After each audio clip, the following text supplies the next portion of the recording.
آپ علیہ السلام نے حضرت ابو ذر رضی اللہ تعالیٰ سے ارشاد فرمایا، ابو ذر تم سمجھتے ہو کہ مال کا زیادہ ہو جانا یہ مالداری ہے، اور مال کا کم ہو جانا اور نہ ہونا یہ فقر ہے؟ ابو ذر نے کہا جی اللہ کے رسول ایسا ہی ہے۔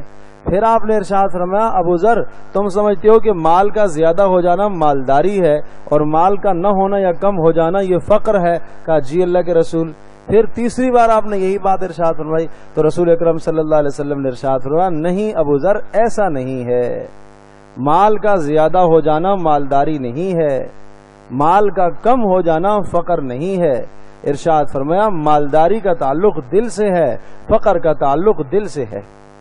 ایک آدمی کے پاس بہت زیادہ مال ہے لیکن دل کے اندر حرص اور لالچ ہے، یہ فقیر ہے۔ ایک آدمی کے پاس بقدر ضرورت مال ہے لیکن وہ اللہ کا شکر ادا کر رہا ہے، یہ غنی ہے۔ رسول پاک صلی اللہ علیہ وسلم کے ارشاد کے مطابق یہ غنی ہے، یہ مالدار ہے۔